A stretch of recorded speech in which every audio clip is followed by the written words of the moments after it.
salaamaaleykum yéen a ngi ak Sala bu seen émission fee mu fi ak feneen koko suukar laa leen indil tey ayca am naa ñaari koko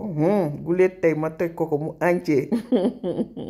trop forte non damaa kontaan bi ma ko tojee mu entier nii je suis trop contente ayca ma raxas ko ba mu set xolli ko gis nga ko daal di koy xaar def ko ay dee gis nga dee yu yem rek lañ koy def voilà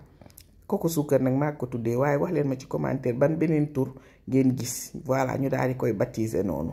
bu ko defee ma daal di koy def ci poêle def ci 150 grammes de sucre 150 grammes d'eau teg muy bax voilà ñaari koko yi 150 grammes de sucre 150 grammes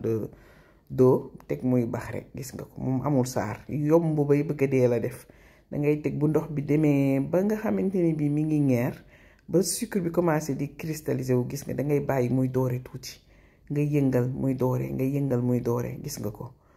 voilà su leen neexee nii à partir de maintenant mun ngeen ko teggi mais man damaa poussé mu doore tuuti gis nga ko voilà benn instant nag ma yëkkati ko ci gaz bi dama fay gaz bi ba pare yëkkati ko parce que gaz bi day continuer du tàng mais gis nga dama ko yëkkati continuer di ko yëngal nii ma ko yëngale commencé na di cristalliser gis nga ma sotti ko ci plate bi wow na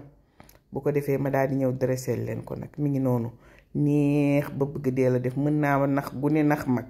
ma leen di ñaan nag bu leen fàtte di abonné sama compte YouTube bi s'il vous plaît maa ngi leen koy ñaan ayca suukar si nag bu leen ci abusé recette yi de temps en temps pour éviter suukar bu bari bi merci d'avoir suivi